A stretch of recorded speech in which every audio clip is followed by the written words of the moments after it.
Info. I'm your host, Hamptonio. To manipulate history is to manipulate consciousness. And to manipulate consciousness is to manipulate possibilities. And to manipulate possibilities is to manipulate power. Welcome to the show. The sun is shining, a little nippy outside, and I'm down here on 71st and Kinsman handing out turkeys and chickens to the needy people of our city. Come on down. I don't know. You might want to get in line at WOI, O, what's the WOI, whatever, what I'm talking. They're across the street. They're the OVU. They're across the street there handing out turkeys as well. So you can come on down and take the chance of standing in line. It'll be all right. It'll be all right. Yes, a great show for you today. We're going to have a chance to chop it up a little bit. I'm going to try to hang out with you as long as I can. And it's going to be a great thing, because there's a lot of things going on, and we have to stay plugged in as people. We have to. In the remote studio, we got our good brother Vince. What's going on? I know that's your home base over there. Over there at WOVU, so they're over there handing out turkeys as well. Yeah, they have about 500 turkeys, and they have some Cornish hens. They've actually had them for about a week, and of course, that there's a restaurant type place next door to the radio station, so they've had them safely tucked away in the freezer over there. But yeah, before the day is up, 500 turkeys will go to folks in Cleveland who probably want to have turkey next week. So that's good for them. It's like the diaper. Yeah, I'm gonna pass on the turkey. Those who like turkey fricassee, turkey. I know. And then you're having turkey sandwiches for a whole week, Yeah. Going to work with the right white bread and the mayonnaise and turkey. Yeah. Right. You're not using your mic this week? Actually, I am. Yeah, you're a little faint, a little bit. Yeah. Okay. All right. Now you there. All right. It's kind of early in the morning, man. So I got my mushroom coffee here, and I'm, getting. Oh, you trying the mushroom coffee, huh? Yeah, actually, I've been on mushroom coffee for maybe 2 or 3 months, and this is from someone who had not had coffee for 40 years. I gave up coffee over 40 years ago. I don't know how this happened, but they wear you out on Facebook with ads for a certain brand of mushroom coffee, and somebody gave me a link to another brand which is a lot more economical, and as far as I'm concerned, it does the same thing. It's not really for me about the taste as it is about what it does for me, and it does kind of wake me up. So yeah. Okay. On the mushroom coffee. Yeah. Well, hey, it's funny how we just still constantly discovering things and trying new things, and this little trend come out and that little trend come out, but like the medical industry, they call a practice. We still trying stuff and finding out things, and that's one of the things that I was just kind of, talking about to some people about this actually, being a new culture, in America, and a lot of the things that our ancestors, did and practiced, as far as customs, rituals, and even, when you're dealing with medicine and stuff like that. I mean, they've been doing things for a long time, and we're just not coming upon some of the secrets and some of the remedies and some of the ways of treating different things and ailments. They've been doing and practicing for a long time. So, and that's what I, try to say to our black folks that, I know they got us brainwashing and thinking America is the greatest place on the planet, and there's no other place. But like when you even talk about, as far as the health of the people in America, rates way down to 37, as far as 36, 37, as far as countries is concerned. And I guess that's what a governing society would do. They always got to pump up and make you think, your situation is the best situation in the world. So stay where you are. Don't you go nowhere. And they've been putting that scare tactic on black folks forever. Don't you go nowhere. You stay right here. This is the best place in the world. And that's why we still saying, oh, do people live in? Do they got houses over there? You don't think the gorillas and the monkeys gonna get you? So they got us scared to death to even venture off and trying to look at something else. Well, it's interesting a point that you just brought up, and I was just thinking about the foundation of the American Medical Association and what happened with the paradigm shift. When you talk about being brainwashed, and we talk about food, and we talk about pharmaceuticals. There was a point in history where the American Medical Association was in financial trouble, and they connected with Rockefeller, and Rockefeller had this idea of how he could implement the use of petroleum in a lot of different things. He also was very influential in the creation of America's public education system. So, you were talking about how the United States ranks like 36th. And then when you look at literacy rates, the United States actually is like 156th in literacy rates. Wow. Yeah. So we've been drinking the Kool-Aid for so long that we think America is this great place. And then you think of places like Africa and folks think, oh, well, they're just over there living in grass and mud huts and whatnot. And then those of us who have been over there, we know differently because we've seen differently. You go to some African countries and go to some African cities, and there are skyscrapers and paved roads, and just like we have it over here. As a matter of fact, when I'm driving around in places like Cleveland and East Cleveland and thinking about time that I've been on the road in Africa, I'm thinking to myself, man, the roads over here are just as bad, or not, maybe even worse in some places, specifically in East Cleveland. You drive. You didn't go there, did you? drive down Terrace. Drive down Terrace. Oh yeah. And it's like you feel like you're driving in Lebanon or Syria or Palestine or somewhere. Hey, I want to make a footnote right here. When you brought up that education piece, I just heard somebody recently said it, and a long time ago, through one of the elections when Obama was getting elected, one of the commentators mentioned about, he put like a little trivia question, and they said, what immigrant that comes into this country is the smartest and offer more to this country? And most people would think, oh, the Asians. No, it's the African, the Nigerians is the smartest that offers more to this particular country. The Nigerians. And see, and no people, and most people wouldn't even think about that or even put them in the arena. But if you have, be able to associate yourself with some of the Nigerian brothers that teach, and in some of these technical positions, a lot of them have several degrees, and as smart as a whip, because they serious. So, but again, that's just go to the stigma and the stereotype that we have even with our own folks. They thinking they don't have nothing else to offer, and we must understand that is a planned situation to keep Africa just at bay the way it is. This has been orchestrated for a long time. It's been, from the northern hemisphere countries, from America, England. These guys been corroborating and collaborating for a long time. And how many leaders over in Africa that they don't kill that wanted to do the best thing, for their people? We don't even think about those things. So this is purposeful, y'all. So quit looking down your nose at African folks out there, because this is a planned and designed strategy to keep Africa. Because guess what? If they need those natural resources, do you think this man actually want to pay the market price for them goods? Heck no, he don't want to pay the market price for those goods. He gonna try to get them as cheap as he can. So what do you do?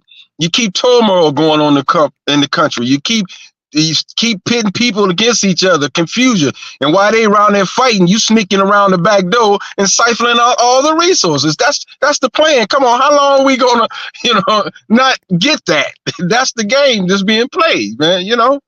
What you just said, I want to challenge folk to look up the history of Patrice Lumumba. Mm. I think that's a perfect illustration. And that just so happens during the past week, I ran across some information online about that situation. And Patrice Lumumba was a very inspired African leader in the Democratic Republic of the Congo. And he was actually able to have a democratic election in which they elected him president. But Lumumba was only in office for 7 months before the United States, through the CIA and the FBI and the European leadership, took him out. And so they didn't just assassinate him. They basically put him in acid. They wanted to make sure that there was nothing left of this leader. Now how diabolical is that to take somebody out and then give them an acid bath to make sure that they don't continue to exist? I mean, I was just speechless in thinking about that. But what has happened, and they replaced him with others, and eventually I think they got to Mobutu, and he was a puppet for Europeans and the whole colonialist agenda. So, when we look at history and we, salute the flag and we all wrapped up in the red, white, and blue and all that patriotism and everything, we're not really thinking and considering the full history of this country and the ways that we've been ostracized and set apart and discriminated against. These are the things that we should be mindful of, and not to be resentful or to be angry, but to be aware. You need to be aware. That's why it's so important to know and understand history, so that you understand your place in it, but also understand the potential that you have to change the circumstances. Right.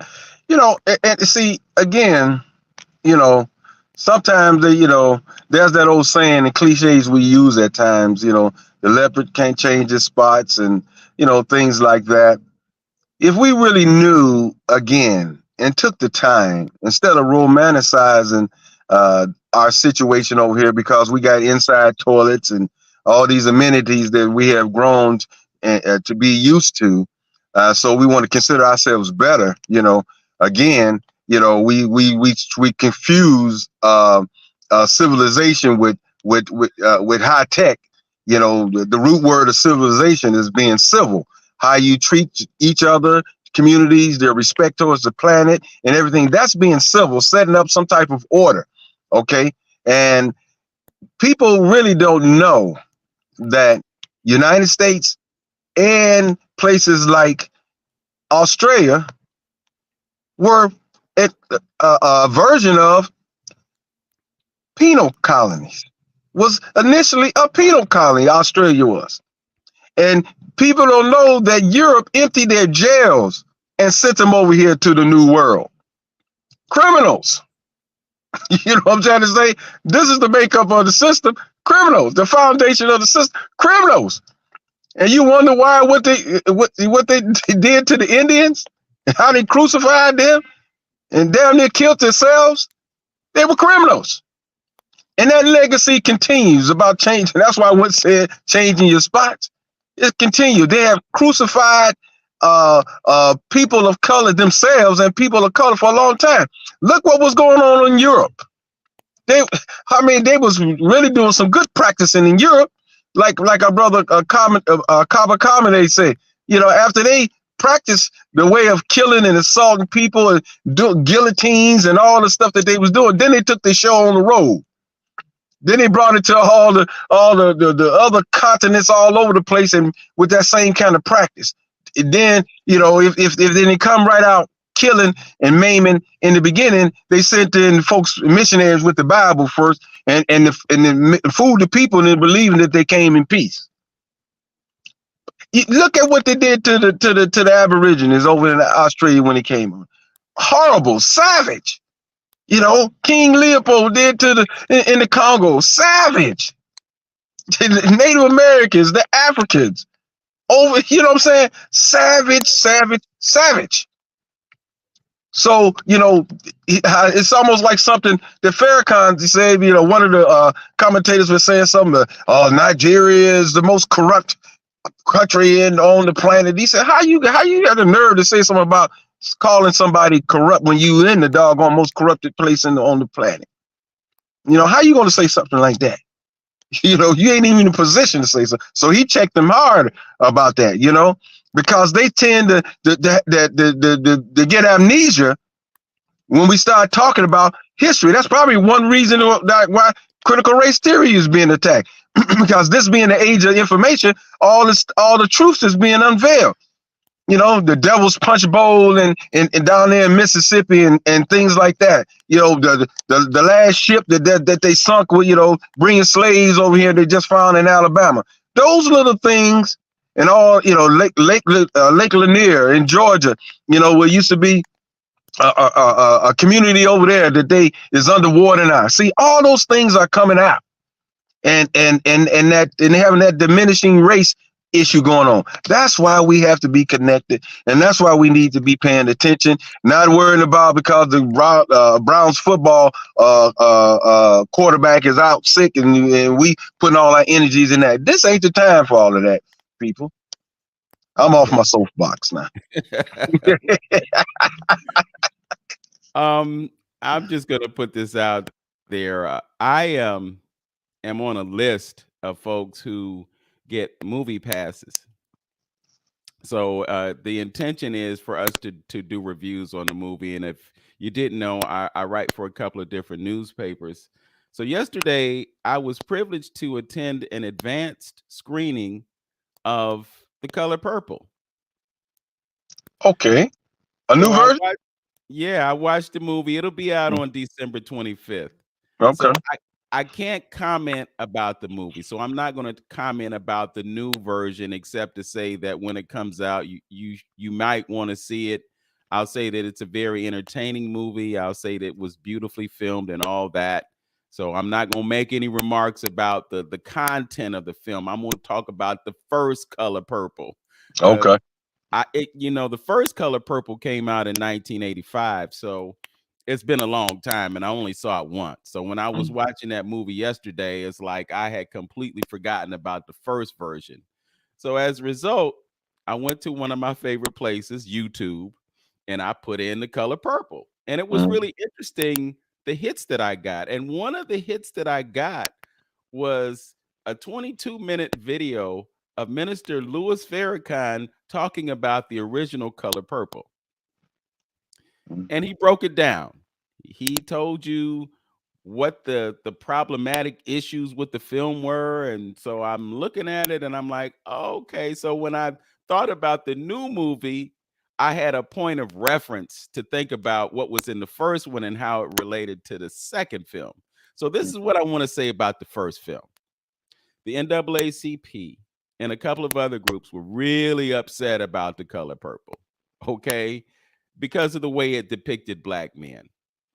So when I looked at the film and I listened to his comments, it just gave me an additional perspective. Now, watching the film yesterday, of course, go to a movie like that, it's going to leave you feeling a certain kind of way, okay? Whether it be good or whether it be bad, it's going to affect you. Because even when I wake up today, I'm thinking about what I saw yesterday. But when I think about the first film, I think about how deep they went into demonizing a black man.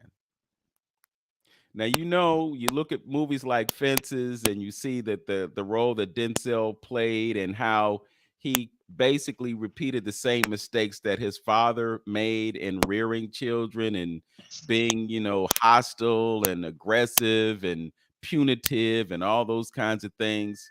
Well, when you watch that film, The Color Purple, the first one, you're going to be rooting against the black man just because the idea that a woman or a girl, because she was probably a teenager when she gave birth the first few times, you take a child, an infant, away from a mother.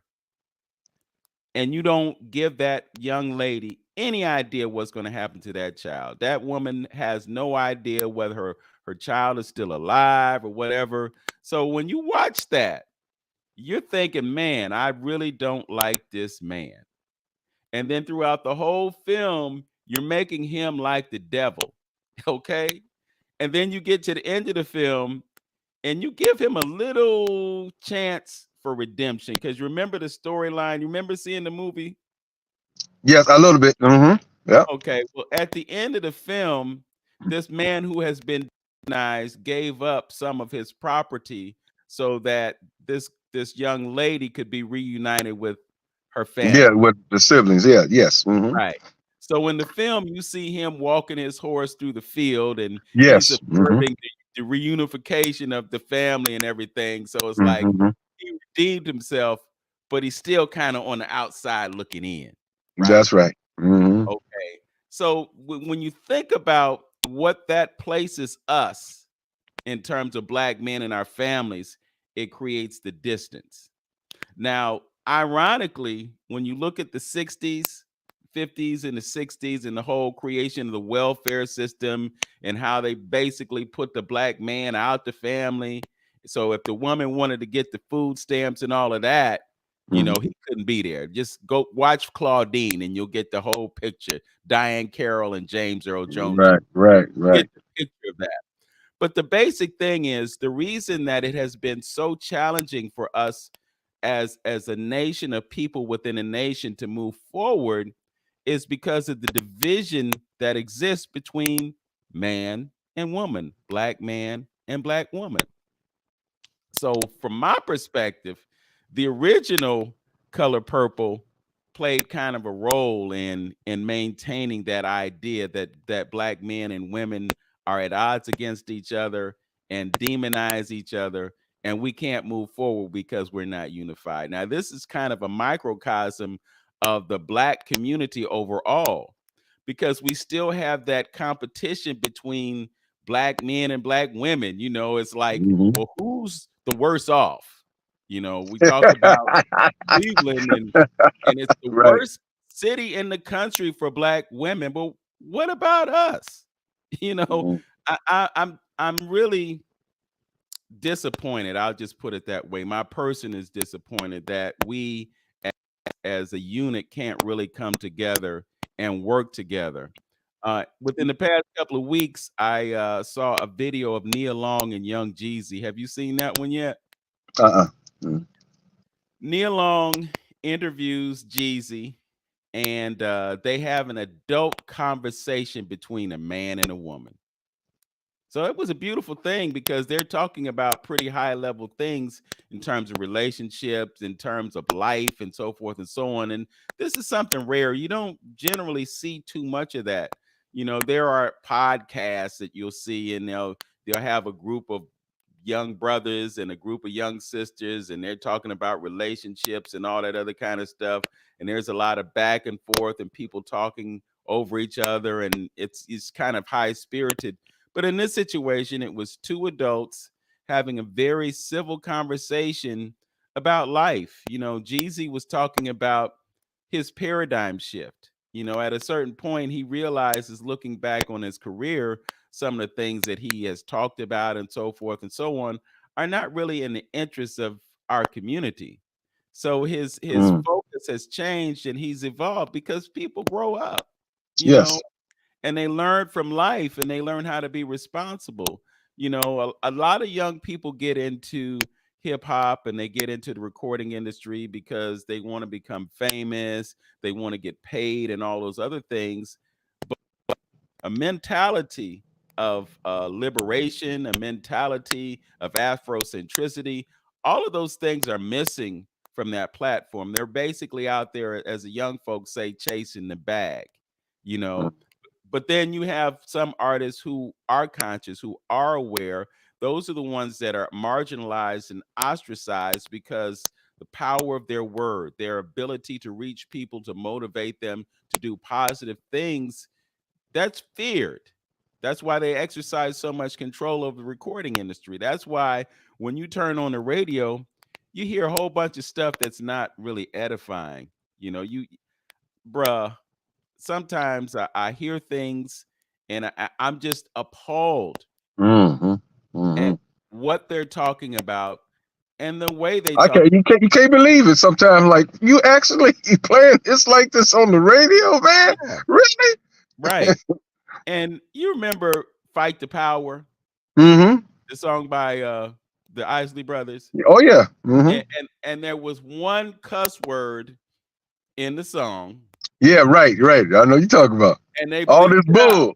Yeah. They Right. Right. bleeped Right. it out, right? Right. Right. Right. Yeah.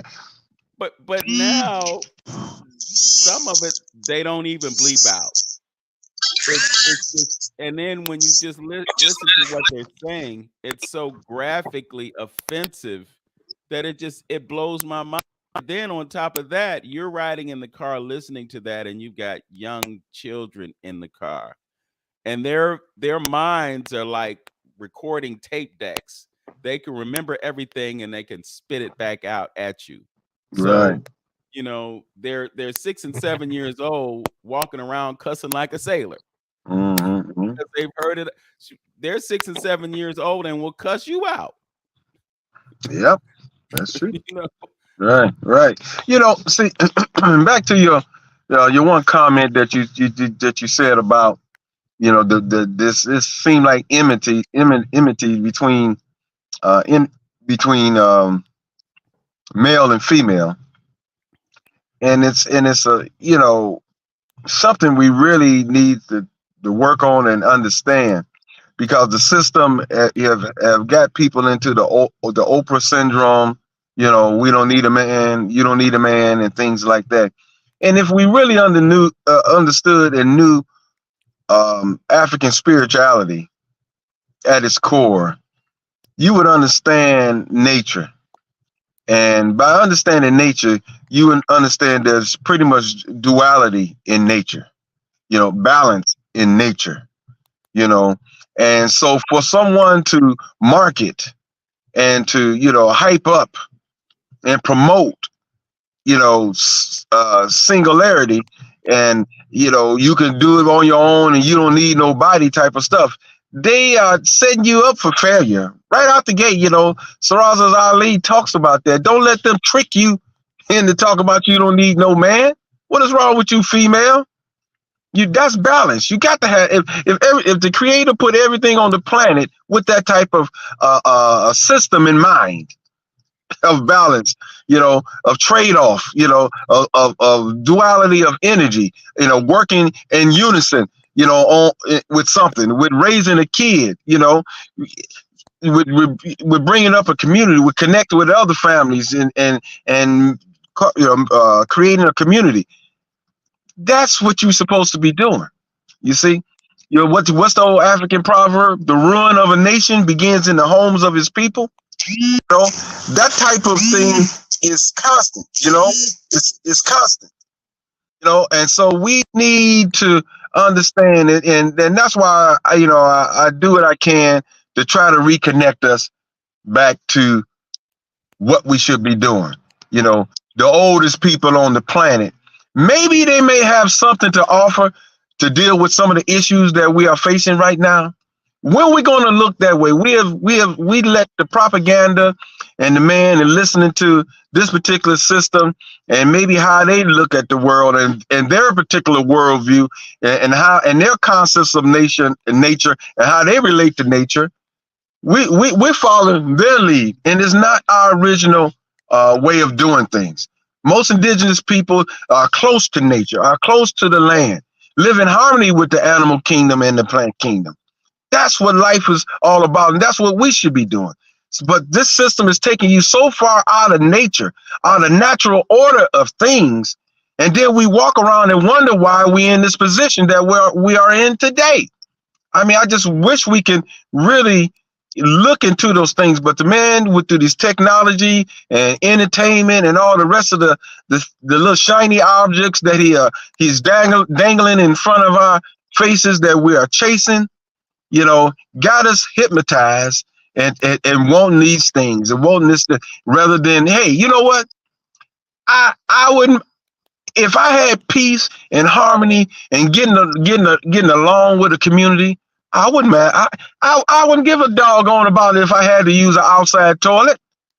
I wouldn't be tripping on that. If I got peace of mind, less stress, eating good food, healthy, fresh food every day, and the people in my community love me and I love them, and they taking care of each other, we sharing, we eating together, we communing together. That's what life is all about. Life ain't about if I got an inside toilet and an outside toilet. You know, that ain't what the purpose is about. We took on this system that he judged things about success is judged about the things, the material things that you acquire. Is that what it's all about? You can't take none of that mess with you. So evidently life has a greater meaning and a deeper purpose. And that's what we should be striving for. What is this purpose? What is this connection between me, the planet, and the cosmos? God's life force energy dwelling in me and talking to me.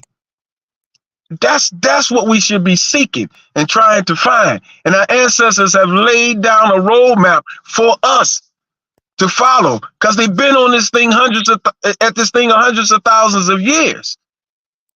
And they can tell us something, but he done a great job in separating us, you know, and to where we won't even look at what some of the things that our ancestors have laid down for us to follow.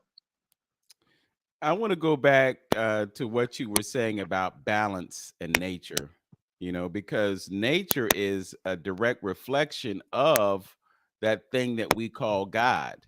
You can't separate them because God is all. But, you know, when we look at what we conceive or look at as what God is, our point of reference is primarily masculine. But if you're going to have balance, then it would seem that there would need to be a feminine and a masculine. Right. Historically, though, they took the feminine aspect out of the divine and replaced it with the Holy Spirit. So the Father, the Son, and the Holy Spirit. And there was a certain level of intentionality about that. And just the whole idea of what God is, when we look at what the image of God is this blonde-haired, blue-eyed person. And, you know, sometimes we see that hanging on the cross. Sometimes we see the glorified version. And we know that that image came from a painter in Europe who was using one of his peoples as the model, you know. But I'm saying all that to say that it's just important for us to have that understanding of balance, not only in nature, but have that understanding of balance and what we perceive as the divine. And I think when we embrace that and understand the duality, men and women can look at themselves differently as well, to understand that they are aspects of that divine principle. Yes, good point. Yeah, Yeah. absolutely. You know, you see that connection, you see that relationship, you know, and you know, you start looking at each other as divine beings, you know, that God's resident and divine energy flow amongst both of us, you know, and there's a connection, a relation. I need you, you need me. You know, Dr. Henry Clark said, you know, this society that we have right now would never work until we put the woman in its proper place. You know, that's balance. You can't have anything that's lopsided. You know, it's not going to work. You know, you got to have the balance. That's why you had the balance system set up. All, you know, in most of these indigenous places, you know, you didn't have the woman relegated in the back seat. She can't, you know, back, you know, somewhere where she can't talk, she can't say nothing. You know, and some of our, you know, our Christian community. I mean, how are you okay? You know, with taking the back seat? You know, God don't talk to women. You know, he don't use women to do his work. She can't stand in the pulpit or have something to say. Come on, man. You know, God's supposed based on their, you know, occult and way of life and religion and where they think that, you know, hey, Mary produced the Son of God. You know, she was the mother of God. So she ain't got nothing to say. You know, she don't have a story to tell. Don't you think something is wrong with that? You know, so again, yeah, we following the wrong lead, and we've been following the wrong lead for quite a while now. And it's time, and maybe it may be coming around, and that's what maybe got some people, um, on alert right now, because some folks is waking up. Some of these young folks are, really, doing some research and coming out with some profound things, and that might be what the fear is taking place right now over this country, along with the population issue that folks are having, and that may lead to where I want to maybe segue in a little bit to what's going on into this country right now, and I'm gonna say this. I'm trying to stay maybe another 10 minutes or so, and I'll let you finish up with the council, and explain to people what's going on with that. I'm gonna get back to delivering these turkeys, but um, our man Trump. That's what I'm gonna call him. Our man Trump. And people that follows him. First, I'm gonna say one thing. And this is funny, Vince. Me and my brother was talking about this. He might be in shock because of this. Him actually losing the election, because he had everything in place for him. I mean, he had the attorney general in his pocket. He had the Pentagon in his pocket, the CIA in his pocket, the FBI in his pocket, Homeland Security in his pocket. The man even had the Postmaster General in his pocket, and he still lost the election. He can't fathom, like, how did that happen? He had to steal the election. That's why he's tripping out about it. He's like, how did this man was in the basement and everything? How did I still lose? And I got I control every frontline office, and I still lost. Some of the people that's in some of these swing states, that were Republican, the election commission and people, he had them. They was all Republicans, and so he's just, he's losing his mind and can't fathom how in the heck did he. Now he lost. Now he making statements that if he become president again, he's going to declare martial law, take 50,000 soldiers and apply whatever agenda that he wants to apply upon the American people and get back at those who tried to crucify him. This is a man. And listen, is this just a part of the fall? Is this just a part of the fall? So I'm just like, people, we need to be paying attention here, because is it going down like that? And then lastly, in Colorado said, they got a law on the books. If you participate in any kind of insurrection, you cannot run for. I mean, you ain't even got to be convicted. Just you was a part of it, or this, that, and other. It's plain. The statute is plain. You cannot be on our ballot. So they was fighting. So I just seen the article yesterday. The judge ruled that he could be on the ballot in Colorado. I was like, man, this thing ain't fixed. Is this thing, where are we going with this? And all the judges starting to relax, with the gag order, then he just still say what he want to say, the evidence is right there. You got him on tape, coercing and trying to convince the election committee down there in Georgia to find some votes. You got stuff red-handed. You got them with the documents down there in Mar-a-Lago, and the secret documents. It's red-handed. You got them red-handed. You got them red-handed with the taxes, showing that he inflated and deflated things in order to get dollars and cents. It's right in your face. The evidence is right in your face. If that was me and you, you pass, go straight to jail. You pass go, you won't collect $200. You go straight to jail. Ain't no more dialogue about it. So what are we dealing with here? What is actually going on, my brother? I know you wanted to say something, but I wanted to get that. I just wanted to paint that, picture. Maybe somebody putting all that together. Come on, y'all. Something is going on here. Go ahead, my brother. Well, I'd like to invite folks to join us in the broadcast. I just dropped the links into the 360 Info Network Facebook page and the YouTube channel. So if you want to join us in the broadcast, you can do that. I'm just amazed that a person can be accused of so many things, can be indicted for certain things and still have these legitimate conversations about becoming president again. How does that happen? It's mind-boggling that he would even be thinking about, hey, I want to be president again. You talk about the election being stolen, and then you have what happened on January 6th in the theater surrounding that. Uh, this is just a crazy place, but I think that there's a certain level of intentionality in bringing those things to us because it enables the distraction to be perpetual, that we can be transfixed on what's going on. And while we're watching that train wreck, they're doing other things. That's They're, possible. they're Mhm. revamping the financial system. They're looking at digitally identifying everybody in this country and everybody on the planet.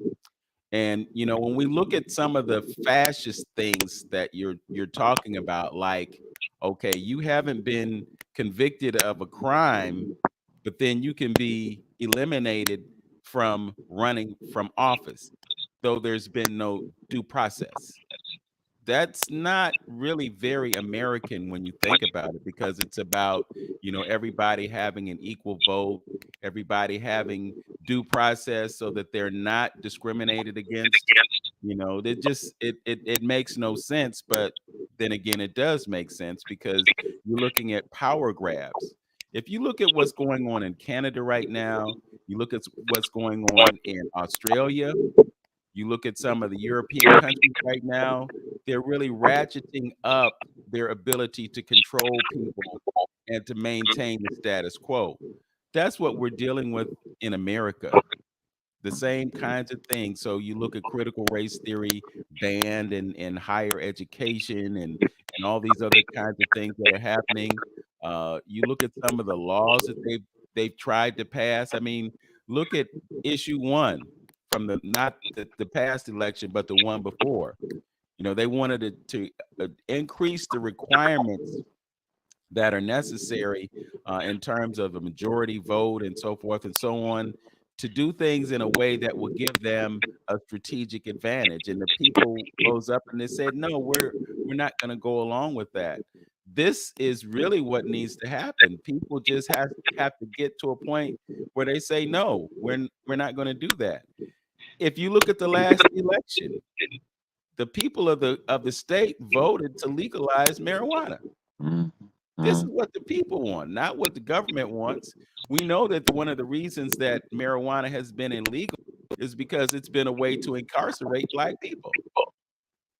So, I know a lot of people talk about the futility involved in voting, but then you look at the impact of the votes that took place in this last election, and you can't say that voting is just an exercise in futility.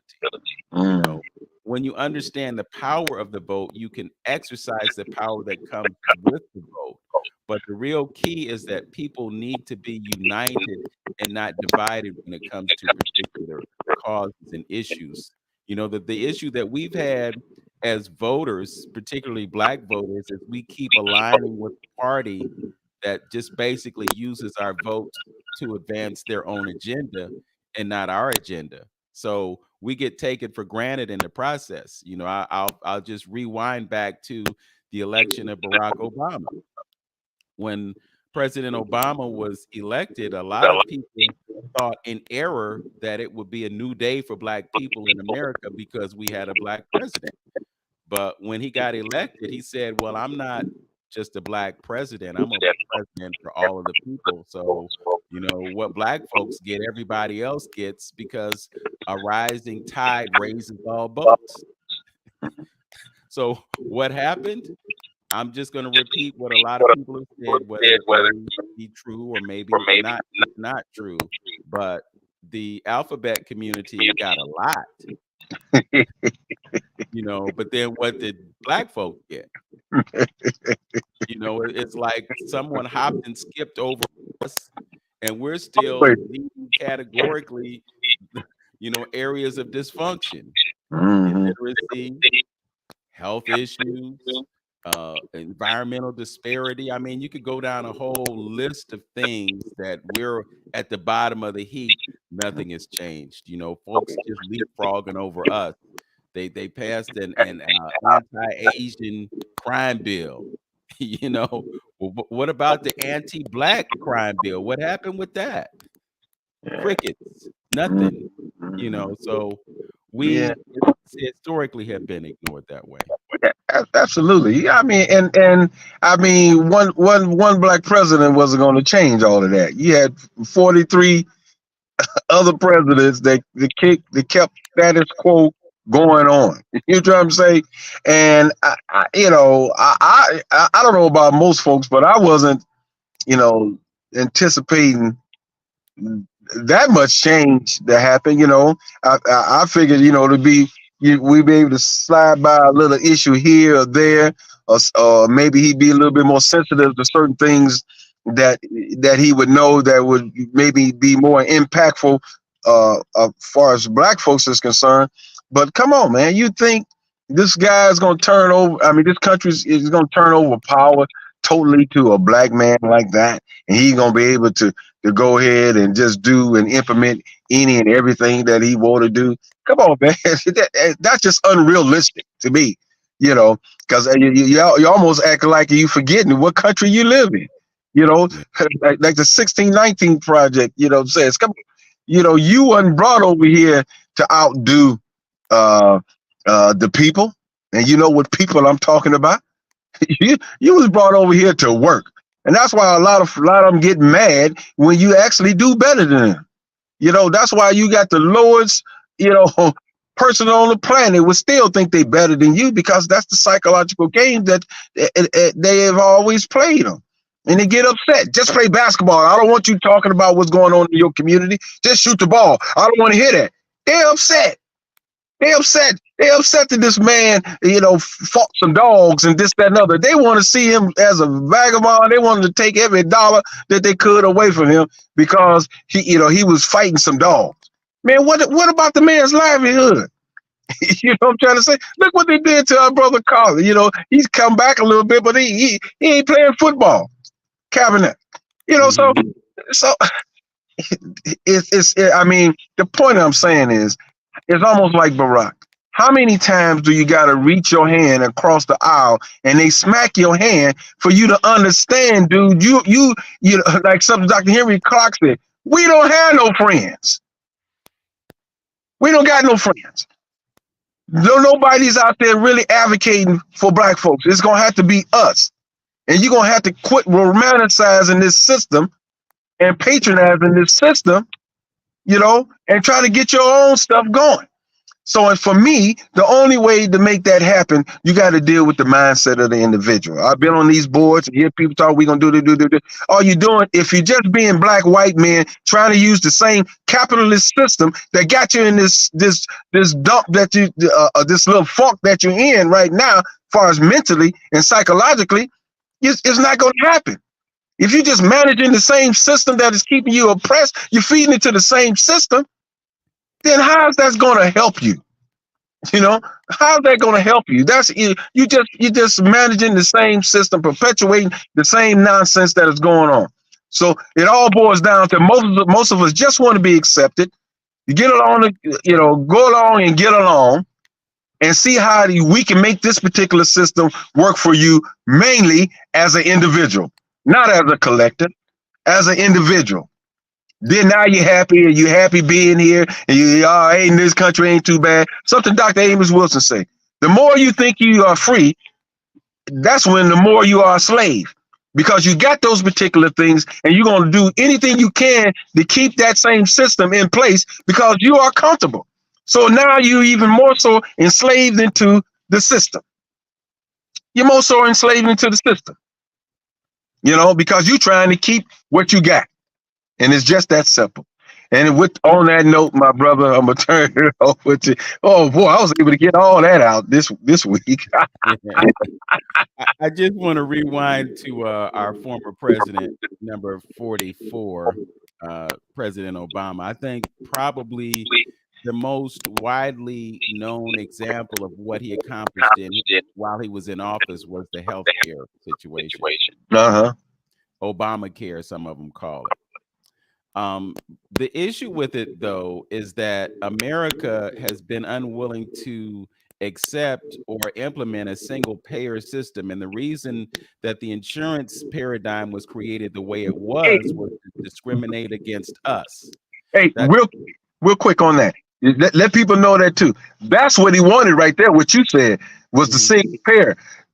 The system that we got wasn't people don't understand. That was not the original system that Obama wanted.